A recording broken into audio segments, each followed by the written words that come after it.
Yo, yo, yo, yo, YouTube.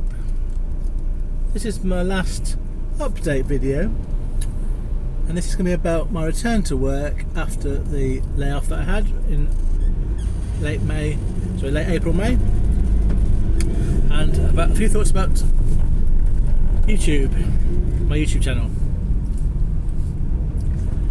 So, after I'd recovered from my operation, I was going to have a return back to same-day courier work, and an opportunity came up when I was looking for jobs to do a multi-drop job close to me where I live, which is not something that happens very often. So I took the opportunity, tried it out. It was about 10 days ago.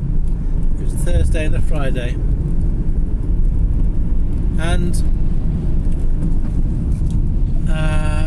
it was an early start, 7:30 start on a Thursday, and I was delivering parcel-sized objects to businesses and residential addresses. The first day was quite long, didn't get home till 6:30, but considering it's an 11-hour day, it's pretty short. Felt like I was finishing early.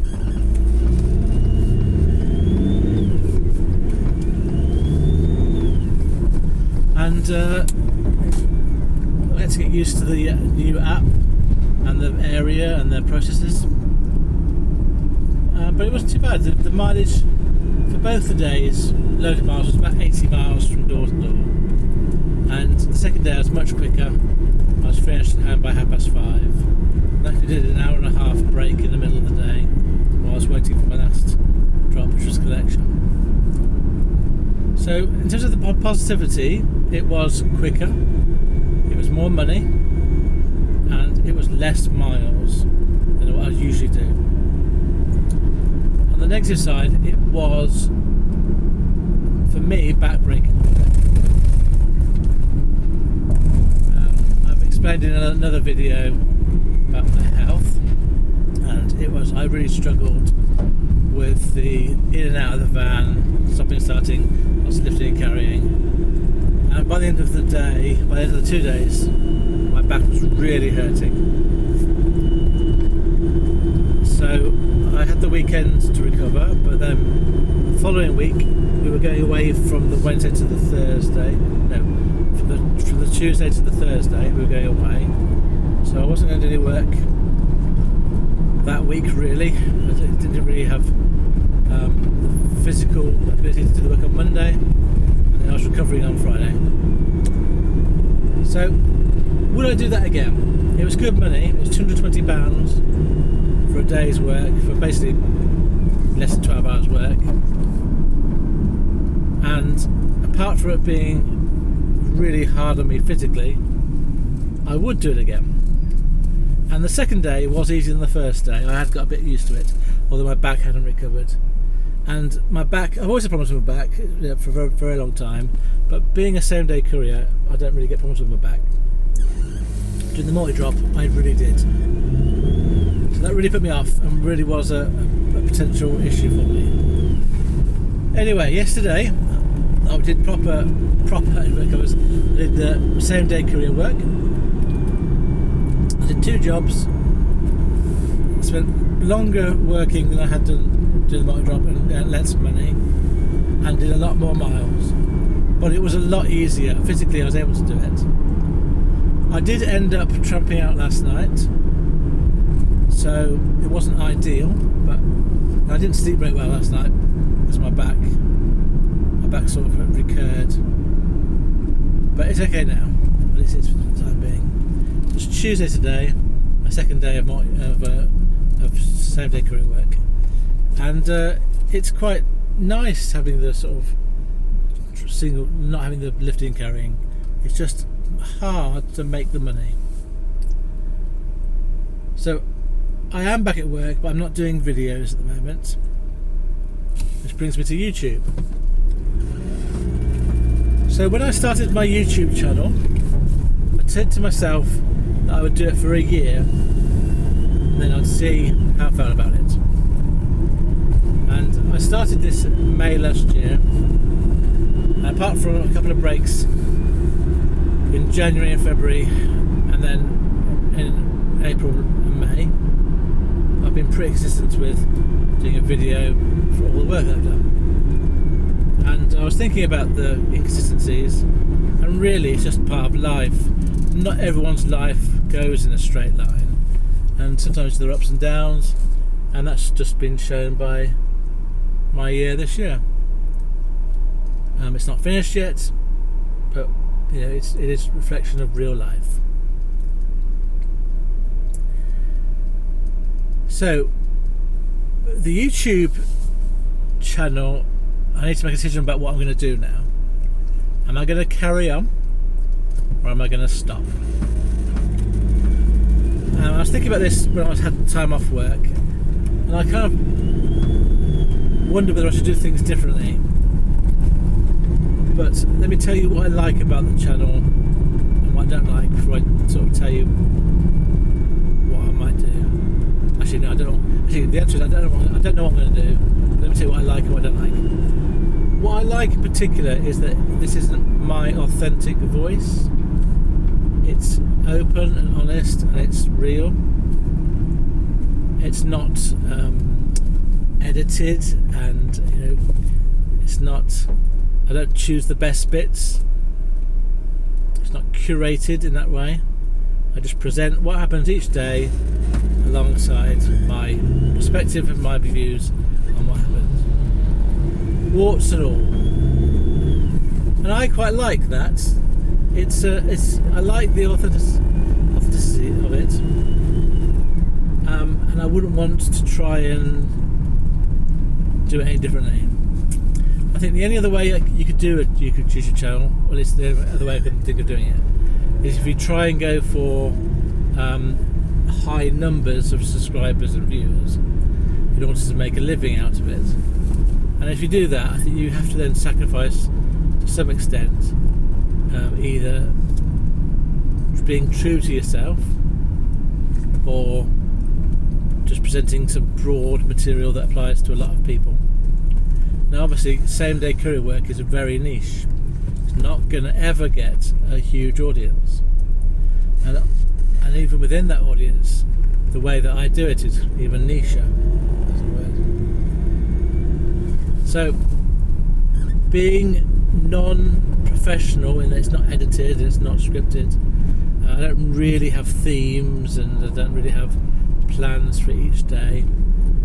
I just present a day in the life with some stats. And I suppose the thing that makes me a bit more unique is that I'm anonymous and that I provide daily real world figures. What I also like about the YouTube channel is that it enables me, because I'm authentic and sort of honest, it allows me to have a voice. I don't want to be famous, I don't want to be seen, I don't want to be looked at, but I do want to be heard. And I found that the YouTube channel and audience gives me a sense of having some sort of impact on the wider world that I couldn't have if I was physically meeting people face to face. I also like the sense of community that it has. So I see the people that I'm talking to as a community of people who are like-minded and who value the things that I say, and sort of may agree or disagree with some bits of it, but they slot in the bits that they take value from into their own lives, and they ignore the bits that don't apply to them. And I like that sense of community. I like the fact that I am speaking and then you're typing a response. It's a bit like a call and response relationship, whereas I don't have to listen to people telling me what they think, but they can type out what they think if they want to, and it can generate ideas, discussion, at least it can generate some feedback. So I do find a sense of community from this channel, which brings me, I suppose, to the negative side, and I'm going to be really honest now, and I don't know whether I'm meant to be, but this comes to mind. I'm going to tell you how I feel when I read a comment. Before I do that, let me tell you the context. So when I have a comment written on any video or any subscriber joins, I get a notification coming through to my phone. And so I always know that something new has happened. And I usually instantly have a look at the comment. It's really, I get drawn to it like a moth to a flame. I can't help but read the comment. And I found out from doing this that my psyche is very defensive as its first sort of response. So every comment I get, unless it's overtly positive, if it's neutral or negative, every response I will read and become defensive about it. I want to defend myself against that comment, and it's something I've realised. And what I do therefore is I never try to respond immediately to comments. I always allow the comment to percolate in for a few hours or a day, and before I make any sort of response. And what that usually allows me to do is to contextualise that comment and not necessarily personalise it or become defensive, because most comments aren't meant to be an attack. When I say defensive, I feel that the comments are attacking me in some way, but they're not. Most of the time they're just making comments. And obviously there's a difference between an overtly positive comment, which is obvious to see, and a neutral comment. And it's those neutral comments that are perhaps more generalised or a bit less clear. My mind will instantly think of something defensive to say in response to it. And then when I try and contextualise it, I might think, oh, actually, they don't mean that. So I'll try and give you an example, which is not going to be a great example, but let me just try and explain what I mean by that. Let's say I have a comment that says, oh, have you seen Pete's last video? Off the back of one of my videos. Now, my mind will immediately go defensive and think, are they saying I've done something wrong and I should see Pete's video for the right answer? Whereas what's probably being said is, oh, Pete said something like that, or Pete said something that's similar to what you're doing, or look at his view of this. So that's a very small example of where my mind instantly will go defensive, and therefore, if I give myself some time and space, I generally am able to sort of get over that, not respond like that, because I want my response to be kind, thoughtful, reflective, and generous. I want to be appreciative in my responses. So I've kind of noticed by doing this that my psychology is naturally defensive, but I want to present to the world a more positive and optimistic viewpoint, which is what I really feel like I want to be. And I suppose that's my agenda. So that's basically my agenda. So I was going to say I don't have an agenda, but I do have an agenda. But I think we all have an agenda when we have some sort of relationship with people. And my agenda is basically to present myself in a way which is optimistic and positive and kind and thoughtful and thankful for people's responses. And as long as I can continue to do that, I will continue to do my YouTube videos, I think. So I've kind of decided that I like YouTube. I like the way that it works. I like how easy it is. So I'm not going to stop doing YouTube videos. But I need to think about whether I do them in the same way. And I don't mean change the style, because I'm always going to want to do them raw, unedited. I'm always going to want to do them open and honest and a bit rambly, because that's what I feel comfortable doing. But it's the content. Do I need to change the content in some way? So I haven't come up with an answer with that, and I need to think about that, whether I need to, for example, do I need to stop doing the daily stats, the figures. I started the channel specifically to give those figures out because I thought it would be useful, and I think it is. I'm not sure, but yeah. So I don't know. If you have any strong thoughts about the content of the videos that you'd like or don't like, that you would want to tell me about them, you may as well take the opportunity to tell me. I'm not going to be changing my style. I'm not going to be changing how honest and open I am, because I like that aspect of it. But what I talk about, maybe I need to change that. Don't know.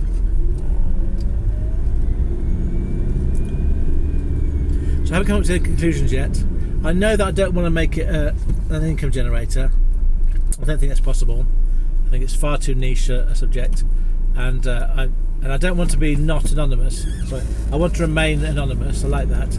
Oh yeah, the thing about anonymity is there's always a short-lived ambition to remain anonymous. There's always going to be somebody that found out who I was in real life. And, you know, I was at some point actually going to tell people that know me in real life that I do have this channel. Obviously, the first person was my partner. But I have managed to retain that, and I do like the anonymity. It is a really helpful thing for me. And there are some people that know who I am. They've never met me in real life, but we've spoken on the phone or texted. But it is still quite small still. But I think and I'm relying on those people that do know me to respect my wishes to remain anonymous. But I'm aware that we all are independent sentient beings, and if someone finds out who I am and they want to share it with the world, I can't stop them. But I'd rather that I wasn't made a public figure, and I think I have the right to have that wish upheld. I don't think anybody has the right to disclose my real identity online without my permission, although I can't stop it. So I kind of just rely on people having some common sense and some manners to retain that information. But I think it might not always be that case. And I think that might be one of the times, if I end up really feeling I've lost my anonymity completely, then maybe at that point I stop doing the videos, because it would be a big part of what I do, take it away.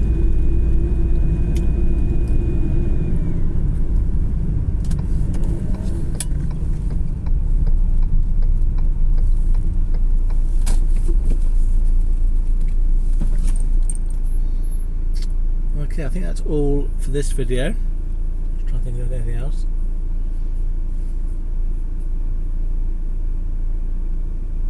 Yeah, so I'm going to bring it to a close. I don't know when the next video will be. It might be tomorrow, it might not be for another few weeks. I need to just try and get my head around the YouTube channel, how it continues, whether it's the same or whether it's different, and just have some sort of I suppose some clarity as to why I will continue doing it. And I'm pretty sure I will continue, but I just need to double check how I do that. Anyway, thank you for listening very much to my videos. Hope you are succeeding however you wish to succeed, and I'll see you on the next one. Farewell.